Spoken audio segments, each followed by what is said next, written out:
Where do I even begin? Really, after watching yesterday's game and knowing that the Cincinnati Bengals are 3-6 now, and they still have 8 weeks of football left, what a monstrosity. That's all I can think of. That's the only word that I can think of to describe this defense, especially monstrosity. We're going to get into it right now. Turn up your volume. Because you're about to listen to The Sick Podcast. The Orange Report with Elise Jesse. From 31 yards, McPherson. And Cincinnati is heading to the Super Bowl. They did it. They beat Mahomes at home. Wow, Joe Burrow. No way. The sickest Cincinnati Bengals podcast. It's gonna be sick. But before we get into that, a word from our sponsor. Try Huel today with 15% off your purchase for new customers with my exclusive code SICKBengals at Huel.com/SickBengals. Use my code, fill out the post-checkout survey to help support the show. I don't even know where to begin because there were so many issues from week 9, but I'm going to start with a tweet that I put out that said I said something along the lines about how Zac Taylor is relentlessly positive. And let me clarify this for a second, because what I mean by that, and I also added on to that tweet that Zac Taylor needed to address this privately with his team in the locker room.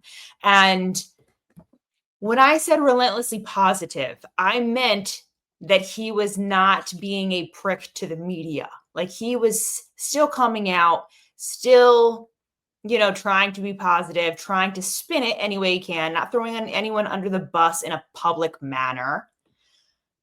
And that's admirable.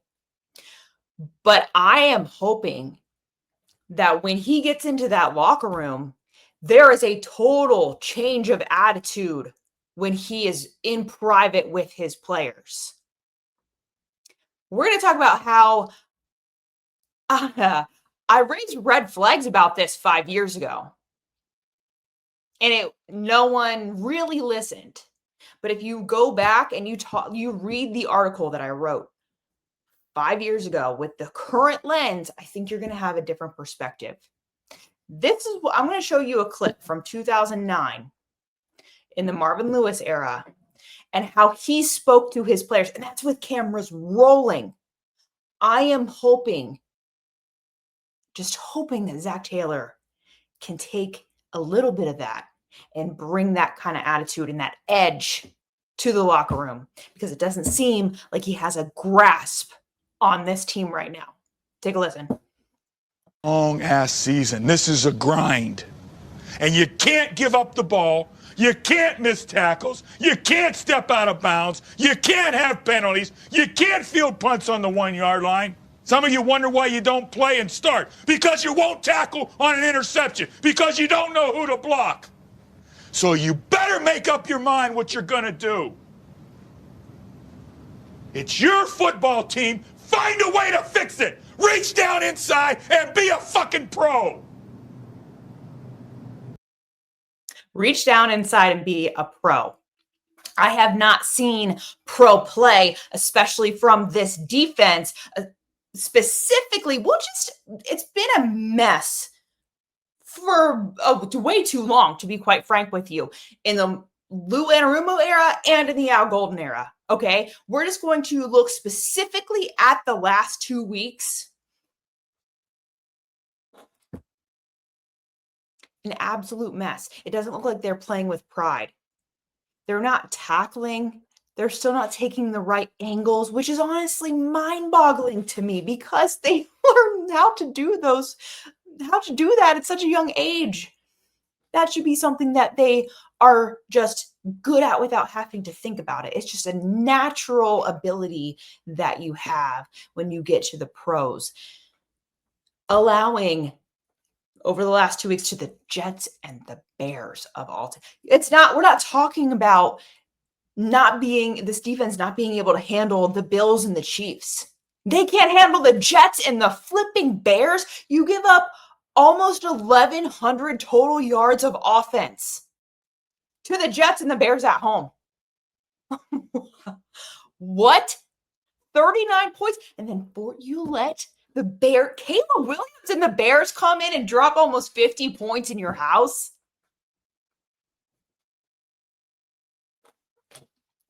That product sucks. Sucks to watch. Watching guys take terrible angles and not be able to wrap a guy up and not tackle absolutely sucks. They came into week 9 leading the league with 94 missed tackles on the year. They missed another 15 yesterday. Another 15 tackles missed yesterday? And people are like, well, who's accountable? Who's accountable? There's been 2 different defensive coordinators coaching for this team, and the same issue is persisting. The same theme continues. This team looks like it is being run by a quarterback's coach. And it is. Let's not forget, I'm not trying to bust Zac Taylor's balls, but I think he would make a great quarterback coach in the NFL. Maybe he would be a decent offensive coordinator. Head coach is I'm questioning that a lot. I raised those red flags exactly 5 years ago in an article when I was all the way in Connecticut, you guys, and I was not covering this team in person. And yet coaches and players and other people within that organization were calling and FaceTiming and messaging and voice noting me while I was in Connecticut to let me know what a shit show that was. Let me know what a big shit show that was. And it got to the point where it was so consistent. The story was so consistent from so many different areas that I had to write an article on it. I couldn't just stay silent about it. And then I put it out. And then I get text messages from the current head coach who is telling me that he needs to know who my sources are. And I said, over my dead body, am I giving up my sources? And from there, I was called clickbait. I think you guys should really research that article. Type in Zac Taylor culture with my name attached to Elise Jesse and read it with the current lens. It will make sense. It will make sense. He never had a grasp on the locker room.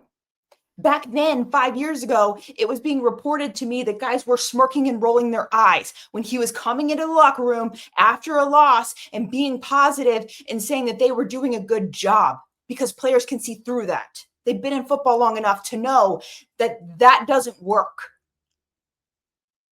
When you lose, you're supposed to be mind-bogglingly pissed about the loss because of the work that you and other guys around you have put in. You're supposed to have the attitude that Jamar Chase has after a game. That's the attitude that I think you should have if you are putting in all of your effort to win a game.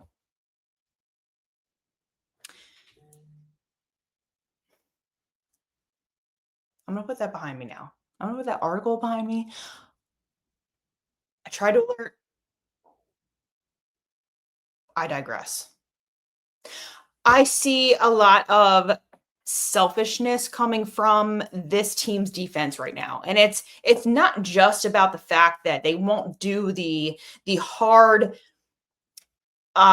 basic things on the football field. It's also about how some guys in interviews are defensive players are smirking in their interviews with reporters. And a lot of guys are just leaving the stadium and not even facing the music of what just happened on the field, allowing 47 flipping points at home. Your offense scores 42 and has a loss to show for it. It's not even what's going on in the field. It's the fact that you won't talk to reporters after you lay a giant goose egg on your home turf.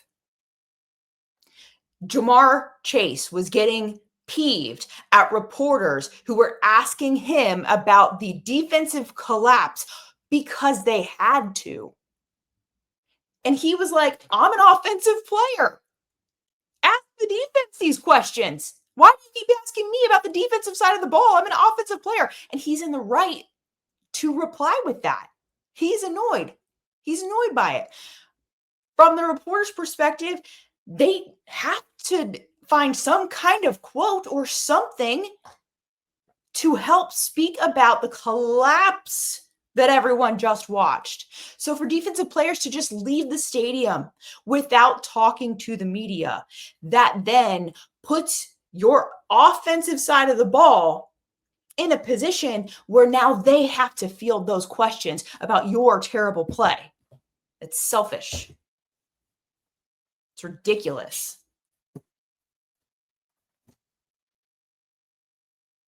I'm just so baffled.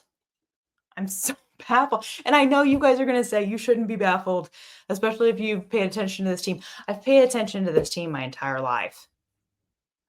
I cannot remember. I remember the years, like the early years of the Marvin days when he first took over. Like I remember the 90s period, and it was embarrassing. And I've spoken about that a lot with you guys. This is like a different level of embarrassing. I mean, demoralizing isn't even the word for that loss yesterday. Demoralizing was the loss to the Jets. Sunday, week 9, a lot worse than week 8. A lot worse. Something else that confuses me too is that you talk openly about how your backup quarterback, first of all, the face of your franchise, is dealing with yet another injury. And now your backup quarterback is coming into this game, week 9, with an AC joint injury to his throwing arm.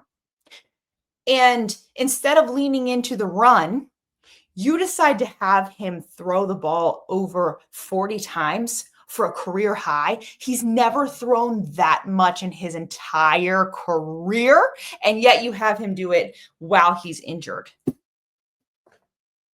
What sense does that make? You run the ball 15 times for 46 yards?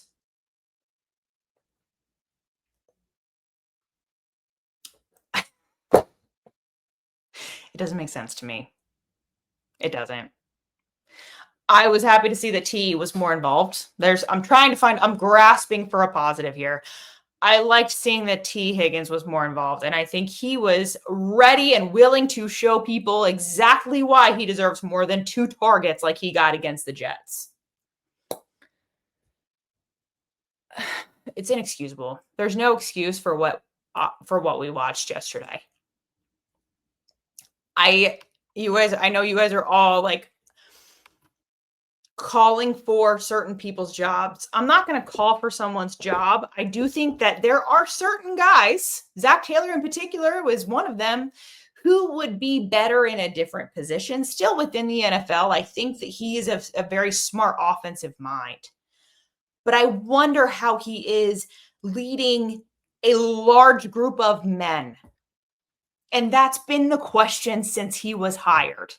Since day one, that has been in question, and it is still in question. You can talk back about the 2021 year where they went to the Super Bowl, but you are misdirecting credit. Let's not forget Joe Burrow. When Joe Burrow is out there, there's a different vibe to this team. I don't think that you can question that at all. When Joe Burrow is out there, there is hope for this team. He is the difference maker. He is the leader in that locker room.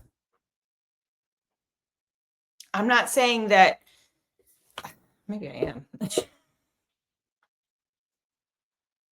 You guys need, for 2021, for that season, don't call it a fluke. I don't think that was a fluke. However, I think Joe Burrow deserves the majority of the credit there. Okay? Zac Taylor's offense has still been good without Joe Burrow. And again, I think that he would be a quality quarterback coach or an offensive coordinator within the NFL. I don't think he'll lose his job this year. He's still on contract for next year. And let's not forget how the Brown family does think. They're not going to pay someone to not work for them, number one. Number two, I think we forget about how costly and expensive a coaching search is. So I personally don't see the Brown family not only paying Zac Taylor to not coach on this staff, but to also have to conduct multiple coaching searches for different positions on this team. I think the only way that they could do that, not in a cheap manner, I don't want to say cheap, but the only way that they could get out of spending money that maybe they don't want to spend right now is by going with someone who they already trust. Back in the day, maybe it would have been like Paul Alexander, because he had a lot of trust within that organization. Maybe now it's Darren Simmons. I don't know. But I know it's insane to keep doing the same exact thing and expect different results. That's crazy. I don't know. I think changes need to be made. I know that people are really pissed about Al Golden and how he has not, completely transformed this defense like everyone kind of expected him to. I don't know if that maybe takes multiple years, but I do know that the same issues persist with different defensive coordinators. So I'm not sure that that's the answer. Now, I know that this is an absolute rant episode, and I'm going to continue with these numbers in a second. But first, a word from our sponsor. NFL fans, what is your favorite touchdown? For me, it's the next one. Because with DraftKings Sportsbook, an official sports betting partner of the NFL, every touchdown could bring you closer to cashing in. From first touchdown scores to anytime TD props, or the thrill of live in-game betting, every snap is loaded with opportunity. Here's the best part. New customers bet just $5, and your bet could win you $300 in bonus bets instantly. Your team hitting pay dirt pays out to you. Download the DraftKings Sportsbook app and use code SICKSPORTS. That is code SICKSPORTS for new customers to turn $5 into $300 in bonus bets. If your bet wins in partnership with DraftKings, the crown is yours. Gambling problem? Call 1-800-GAMBLER. In New York, call 877-8-HOPE-NY or text HOPE-NY 467-369. In Connecticut, help is available for problem gambling. Call 888-789-7777 or visit ccpg.org. Please play responsibly. On behalf of Boot Hill Casino and Resort in Kansas, fees may apply in Illinois. 21 and over. Age and eligibility varies by jurisdiction. Void in Ontario. Bonus bets expire 7 days after issuance. See sportsbook.draftkings.com/promos. NFL Sunday ticket offer for new subscribers only and auto renews until canceled. Digital games and commercial use excluded. Restrictions apply. Additional NFL Sunday ticket terms at youtube.com/go/NFL Sunday ticket/terms. Limited time offer. Now, if you think that the Bengals are going to come out of a bye week and face the same Pittsburgh Steelers offense that they did 3 weeks ago on Thursday Night Football, you are sorely mistaken. It's Mike Tomlin we're talking about. He's going to make sure that his players remember how embarrassing that moment was to get beaten by the Cincinnati Bengals in front of a national stage. Let's not forget what this rivalry has been about for decades.